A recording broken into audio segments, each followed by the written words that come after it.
Hey guys, Stephanie with AmericanMuscle.com here with the Eibach Sportline lowering springs for 2015 and up S550 GT Mustangs. The Eibach Sportline lowering springs are going to be a good option for the S550 GT owners out there who are looking for a spring that will give an aggressive drop and more aggressive handling.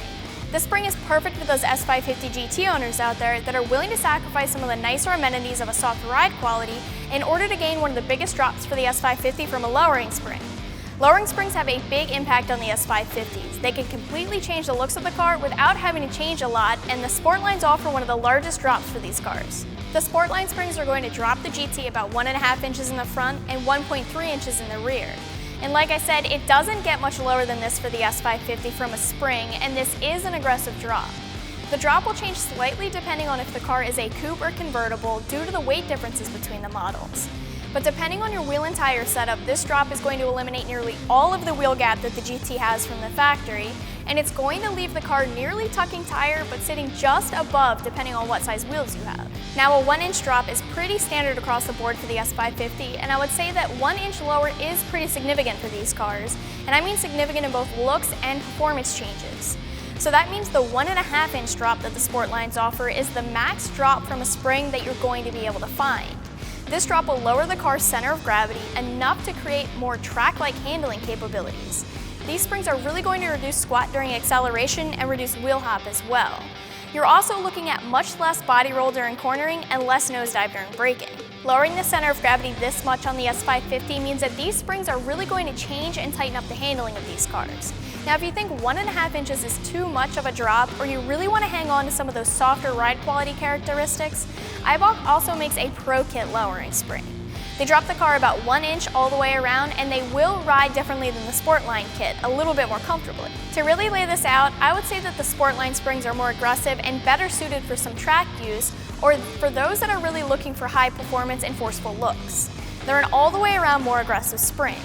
The Pro Kit springs, on the other hand, are a great option for those that would like to lower the car and reduce wheel gap, but that want to keep a ride quality and streetability in the forefront of their mind as well.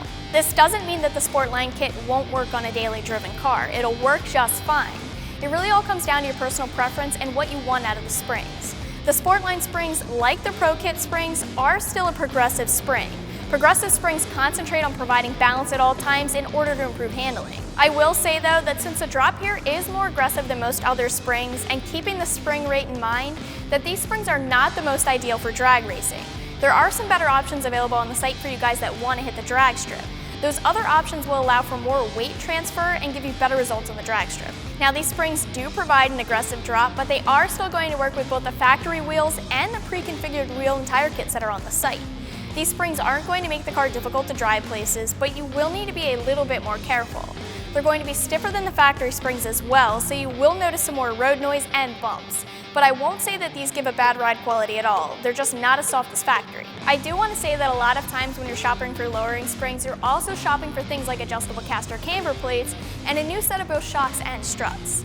In this case, I wouldn't say that caster camber plates are necessarily required, but I will say that the 1.5 inch drop is about the limit of where you would need a set of adjustable caster camber plates in order to get the alignment within spec. It's going to be close, so a set of caster camber plates wouldn't be a bad idea at all. At the end of the day, it never hurts to have caster camber plates, so if you've got the extra cash, I'd say go ahead. But in all reality, you will be able to get away without picking up a set. As far as shocks and struts, this goes back to the drop too. I would say that you can get away with the factory shocks and struts in this case due to the relatively minor drop in the grand scheme of lowering cars, the more forgiving progressive spring rate, and also the low mileage of the components. If your shocks and struts have a ton of miles on them, I would replace them, but in this case, since we're talking about relatively new cars here, I don't think it's necessary. When it comes to price, these springs are going to be in the middle of the road as far as options go. They're not the most expensive, but they're not the least expensive either. They cost just under $250, which is the same price as the Pro Kit springs. If you're just looking to get your car lowered, or you're concerned with ride quality, there are some other options on the site that cost a little less and will get you where you want to be. On the other hand, if you are concerned with keeping a nicer ride quality and getting as low as possible, you're shopping in the right place. So the install here is going to take about 4 hours, and I'm going to call it a 2 out of 3 wrenches on the scale. You will need some knowledge to complete this install, so I'd recommend having a knowledgeable helping hand or taking this to a shop for the install, especially since it's always a good idea to get an alignment after the install anyway. This install can be done on jack stands if you don't have access to a lift, but as usual, a lift would be your best bet here. Going to need a few tools, including a spring compressor, so make sure you have that before you start the install. You are going to need to get down to the spring and strut assembly, so everything like the wheels, brakes, ABS lines will need to be moved out of the way so you can pull the assemblies out of the car. The spring compressor will help you remove the spring from the strut and install the new front springs, which are compressed and installed the same way. The strut assemblies go back the same way they came out, and the install is the same for both sides. The rear is where things are a little bit different, but nothing crazy here. Essentially, the IRS subframe will be dropped along with the rear shock mount so you can slide the rear springs out. Just like the front, the rear springs install the same way they're uninstalled, and no surprises here. The new bump stops slide onto the shock, followed by the factory dust boot. The new springs can be installed and the IRS subframe can be bolted back up, and that's about all it's going to take. Like I mentioned earlier, a fresh alignment after the install isn't a bad idea. Wrapping things up here, the Eibach Sportline lowering springs offer a spring with an aggressive drop and improvements in handling to make for a car that feels track ready. They will drop the car about 1.5 inches all the way around and will leave the car sitting just above the wheels and tires. The springs are not difficult to install, they're in the middle of the pack as far as pricing goes, and you can check them out more online right here at AmericanMuscle.com.